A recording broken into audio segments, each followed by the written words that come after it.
to the Teen Life Podcast, where we explore your questions to help you make meaningful connections with teenagers, because no teen deserves to feel alone. Have a question you'd like us to address?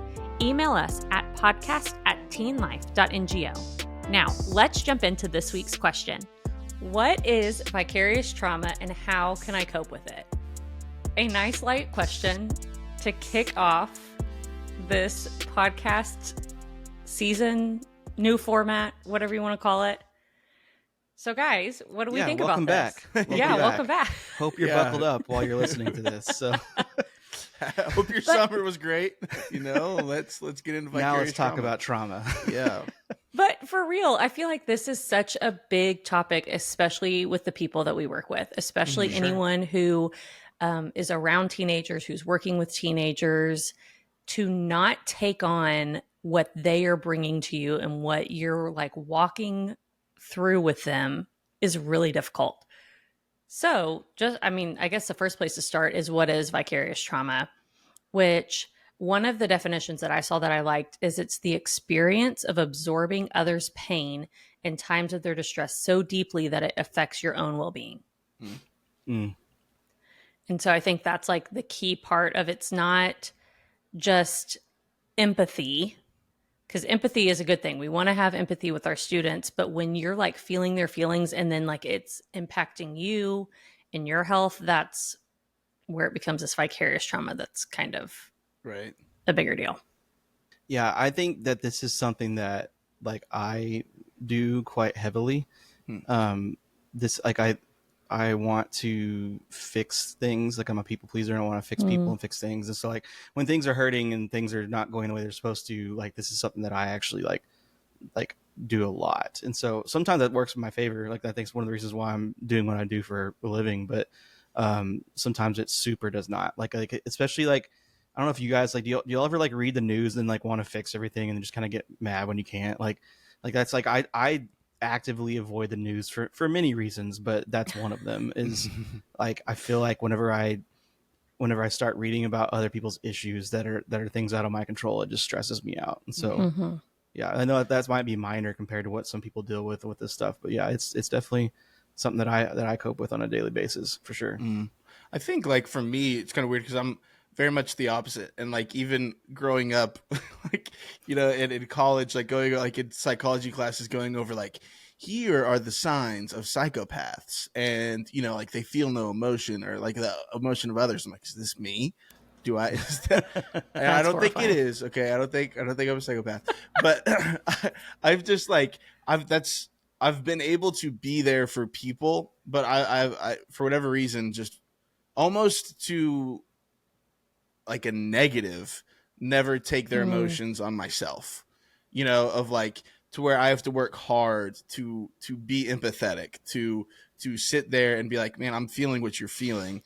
But I don't know, for me, it's just like, I've been able to keep those things separate. And, like even my wife, that's one of the reasons she was a psychology major, wanted to be a psychologist. And one of the reasons she's like, I don't think I can do that. It's just because she's like, I don't know if I can hear and take on these people's problems, and no, I can't fix that for you. And, that's something that she really struggles with because she's really empathetic and, taking on other people's things that they're going through and being like, man, now I'm feeling this. And I don't know, for me, it's kind of nice because of where I am and having to be there and counsel for students, things like that. But I don't know. I guess I can give an interesting perspective for anyone who feels like me and talk about how can maybe we be more empathetic and feel the things that the people who are coming to us need us to feel in a way. I also think before we kind of get into some of the signs, I do think something that is really interesting too is like the way social media plays into this. For example, I'm more closely to Tobin. Like I feel things, and I will also find myself sometimes late at night, like going down a rabbit hole. If I found this family that had this tragedy happen to them, and I will watch every video and get every story. And then I'll look up and it's been like hours and I'm like crying about this family that I've never met. And then it'll like keep me up and I'll be thinking it's a whole thing. One time I like Googled symptoms that I thought maybe one of my kids had based on like this rare disease that I watched on social media. But all that to say, I do think social media makes this a bigger deal because it's not just while you're at school or while you're in front of someone. And for our teenagers too, they're not just being traumatized anymore. We've talked about this, I think, on the podcast before. They're not just being traumatized by what's right in front of them. They also are being exposed to stuff 24/7. Right. That can cause almost like secondary, maybe secondhand trauma. Ooh. Yeah. I think that's a good way to also put this. I remember on the phone call, you're like, vicarious trauma. I'm like, what? What? So yeah, I don't know, secondhand trauma. You just feel like feeling that, and so like, what the signs? Like maybe you're like, okay, is this something I struggle with? Mm-hmm. How would I know? Some of the signs that you're experiencing is just emotional exhaustion, right? I feel like that one's obvious. Intrusive thoughts. You can mentally feel like hard to focus. Maybe you're just being more negative. Panic attacks, anxiety, depression, and physical symptoms as well, like headaches, changes in appetite or eating, fatigue, or difficulty sleeping. And so it's just interesting that like those are almost signs of someone experiencing a trauma or anxiety, and it's not even you experiencing that trauma. Yeah, and I think a good marker is if you're going home at night or you're laying in bed at night and you keep thinking about that and you can't like walk away or put up a boundary with something that you've heard from a student, that might be a time to start asking questions of, is this something that I've taken on where now I'm also experiencing distress, or it's affecting my well-being, it's affecting my family life, it's affecting my sleep. All of those things are good questions to ask. Right. Now, I wrote a blog post about this for Teen Life, and so I'll link that. That kind of goes a little deeper on some of these, but one thing that I kind of want to like put out there is maybe a shift in your thinking is you have to take care of yourself to help others. And like we all know the classic when you're sitting on an airplane and the flight attendant comes up and gives the whole speech and does the like, before you help others, put your oxygen mask on yourself. Yeah. And so use that analogy for this, because I think as helpers, as people who love other people and who are in helping roles, whether you're in a school, a church, or just someone who loves teens and has them in your home all the time, you constantly want to help. And sometimes that means putting yourself second. But if you aren't well, you're not going to be able to help them the best way you can. And it feels so wrong, like being in that situation, right? Of especially like if this is something that you feel like, I feel like you are very much a type of person who wants to help, right? Like if you're feeling empathy to the point where it's affecting you, that man, that's great. That says something about you of wanting to be there for others. And so my guess is you're a type of person who is going to always put yourself last, and like you're not doing you any good, and you're not doing the people you're helping any good either. I mean, if your cup's empty, you don't have anything to pour out into others, and it's just so draining on you, and then eventually, hopefully not, like just burnt out, and so yeah, then you can't help anybody. And so it feels wrong, but it really is so true. You have to make sure you are in a place to help others before you can. And so like, don't feel bad about putting yourself first or setting up boundaries and being like, man, I love you. I want to be there for you, but I can't have this conversation with you right now because it won't do either of us good. It feels so the opposite of helpful, but in the long term, it is. Well, and just like setting boundaries, a lot of the stuff is just finding balance too. So like, the worst version of me is I carry everything, and everything else that is, my family and myself takes the back burner. And the worst version of Caleb is he's oblivious and he's in a bubble, like, and you're not ever advocating or taking on things, for championing people that you should be championing. Right. And it's just finding a balance. I mean, it's, like there is something to be said about having these conversations and setting a I don't know, not goal is not the right word, but setting a vision of what you think that's going to look like in helping these people. And, one of the things that happens a lot in these situations is like Karlie was saying, you get sucked into it, and then you end up being part of the problem in that situation. I mean, that goes with everything with trauma, is that you don't want to add to that. You have to be able to help and be a part of the puzzle, and not part of the, you know, the suck on it. Like you can't like be the thing that's adding to the trauma. And so it's just, it's not even just about your own self. Like, I mean, it is like, yes, it is important to make sure that you are not getting like mentally exhausted and having intrusive thoughts, those kind of things. But it's also like, there's a point where like I think like funerals and deaths are a great example of this, of when someone has experienced loss.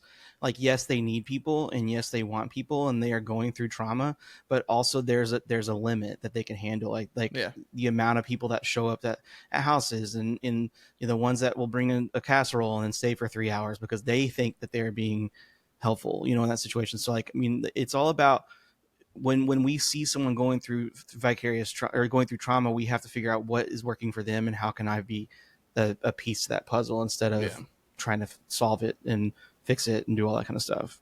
Well, we've said several times, like, setting boundaries is important, but say you're listening and you're like, that's my job. I can't just be like, sorry, I'm done, I'm walking out. And so I want to talk a little bit about, what does it look like in a school setting? What does it look like in a church setting? What does it look like maybe even in your own home, of how can you set boundaries well? Now, I will say up front, if you are like a licensed or like practicing counselor, you have different, and you know this, you have different rules set on you of like confidentiality and what that looks like. But like, one of my first things maybe as a boundary, if you don't have that same thing, maybe ask that student, hey, can I bring in another trusted adult into this conversation with us? Or, hey, do you mind if I'll keep it like anonymous, but do you mind if I share this with someone just to get a different perspective, where you're not the only person who's having to carry this burden for this student?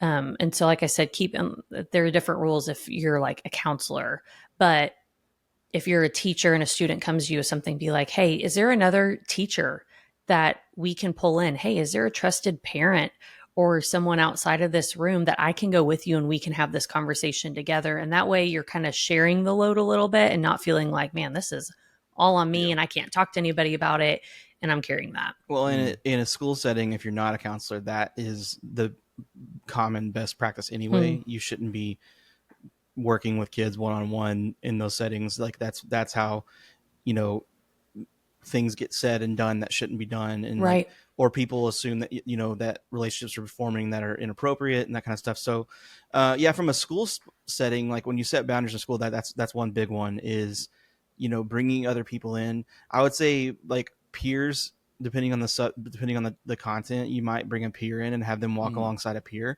in a situation, especially if you're talking about teenagers.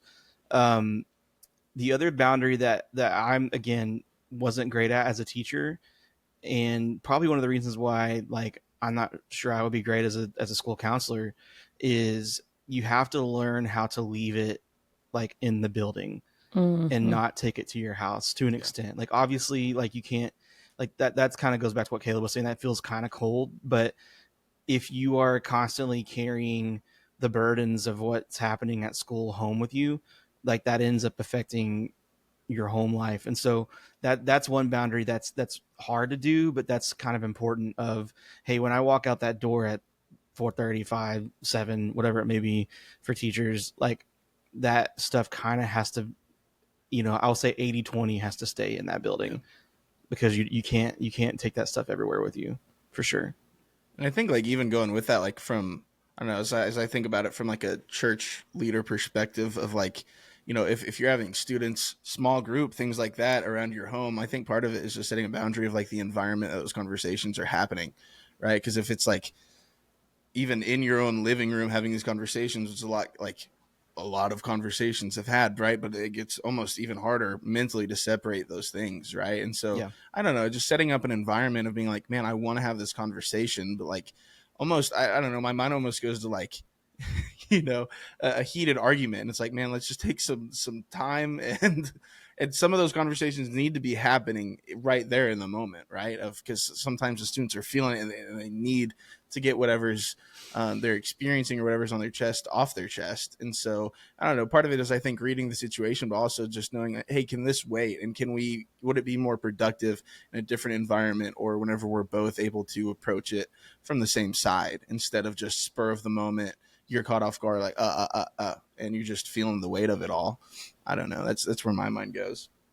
Well, I know we have people listening to who teenagers have their cell phone numbers and or follow them on social media and can get in touch with them. And if you are walking through a difficult challenge with a student, it is okay to tell that student, unless it is an emergency, hey, I will get back to you tomorrow. Yeah. Hey, I'm with my family right now. Hey, I'm about to go to bed. Can I call you at this? If you need to set a time, hey, can I call you tomorrow at 3:30 after you get out of school? Or like read that text of like, hey, I saw this. I'll respond tomorrow when I'm not at home. Like setting those boundaries. And honestly, it's really good for teenagers to hear that, to have that model to them of like, okay, this person cares about me because they acknowledged me, but they also are putting their family first, or they're putting their own well-being first. And that's something that I can do too, moving forward, of the next time a friend comes to them and they're not in a headspace to take care of it. They've had that model to them of like, hey, I can't respond to this right now, but let's set a date and time to talk about this, or I'll come over as soon as I'm done with this and we can have that conversation. Now, there are certain situations that are more extreme where you might have to answer right then, no matter what. If you're walking with a student who is like having suicidal thoughts or stuff like that. But I mean, adults know this. You know what can be answered at a later time and said in a way that still makes that student feel important. I think, like even just like responding, right, and communicating that with them, like I like what you said, goes a long way. Of it helps model for them, right? Okay, here's boundaries, here's what needs to be respected, but like also answering right away of being like, hey, is it okay? Like, can this wait? And setting a date and time gives them something to look forward to, cling on to, and like you said, like know that, oh, they're not just ignoring me. Like I'm not just a burden on them, because I'm sure that's what a lot of teens feel, right? That's a lot of like what I feel if I'm ever, you know, talking to somebody about what I'm going through. I'm like, I don't want to put a weight on you. And so, right, just constant reassuring of like, hey, you know, like I'm here for you, and I want to be there with you, but making sure that they're heard and loved, even because I always default, and we talked about this whenever we talked about not reading texts or like communication, because I have like 1,300 unread text messages, a lot from group messages. Still?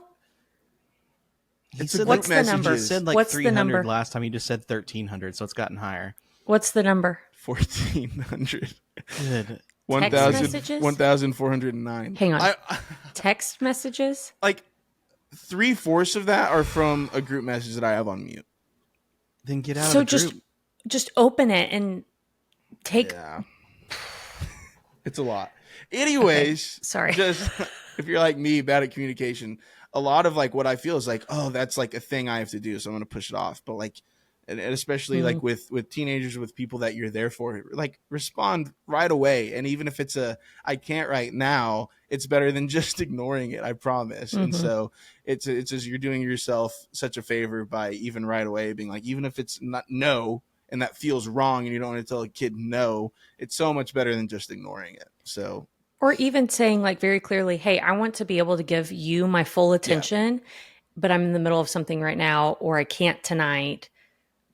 Like letting them know in that way, hey, I want to give you my full attention, and that can happen at this time. I'll get back to you. It's less of a no and like a not right now. Yes, exactly. Okay, so my other thing, kind of just to take away of like something that you can be doing if you're listening right now, is I want you to have some self-awareness as we're talking through this and ask some questions. And one of them is, I think, a classic teen life question is just, how am I feeling this week? We use a scale of fist to 5 a lot in our groups with students. So that was, you would hold up a number to yourself, which seems silly, but like from fist to 5, fist being like, my week is terrible, 5, it's the best week ever. But just kind of checking yourself, like, how am I feeling right now? How am like I personally doing? Also some check-ins about trauma, like, am I thinking about someone else's situation after I leave work, or when I'm trying to go to bed, or when I'm with my family? Is someone else's trauma triggering my own experience? So sometimes if you have had a traumatic experience in your past and a student is talking about something similar, it can bring up all these feelings of something that you went through when you were that age, or that you have gone through in your past. And so not only are you like vicarious trauma, but it's also bringing up past trauma. And so kind of check in about that. And then finally, like, what can I do to take a break or get support this week? So maybe that looks like talking to someone. Maybe you honestly need to also see a therapist or a counselor or talk to a professional of like, hey, this is bringing up feelings and emotions and signs that I don't feel like are healthy for me right now. Or maybe it's, I'm going to take a day off work and I'm going to lay in bed and read a book all day, or I'm going to go get a massage, or I'm going to go to lunch with friends and just get away from it for a little bit. But do something this week that will help you get support and maybe just feel like you are in a better headspace to help teenagers moving forward. Yeah, I love that for like, how am I feeling this week, of just kind of your self-inventory of like, that's one of the last things like I think of is, man, how like let me slow down for a second and like, how am I really doing? And take care of yourself first. That kind of goes back to what we said. And then like, I think just finding your own support is so huge, especially whenever you're there for so many other people. Like, you need your own support, and especially in situations where you're having to be there for someone else's trauma, hear that out, and be in that with them. Like we kind of said earlier, it can kind of feel like it's just me. Like, they've trusted just me, and it's up to just me. I can't tell anyone. I don't want to betray trust. And, not even necessarily finding, support or someone to be like, man, here's this. There are situations where you need to invite people in, but just support of, hey, like, I need just support for having to be there for other people, and just things, find ways and know yourself of ways that fill your own cup. So that way you can pour down to others. Maybe find a friend that y'all can each week ask each other, how are you doing? Yeah. Maybe that's a coworker or another friend, and you could be like, hey, I'm going to ask you every Monday and every Friday how you doing, and I want you to do the same so we can check in on each other. Yeah, that's forward. good. Well, that's a wrap for this episode and this question. Make sure you subscribe on YouTube or wherever you listen to podcasts so that you don't miss any episodes coming up. We've got some really good ones planned out through this fall, and then even maybe an extra special bonus episode coming around Christmas time. And then I just want to repeat again, if you have a question that you want to submit that you want us to talk about on this podcast, you can reach out on social media or email us at podcast@teenlife.ngo. We'll see you next week.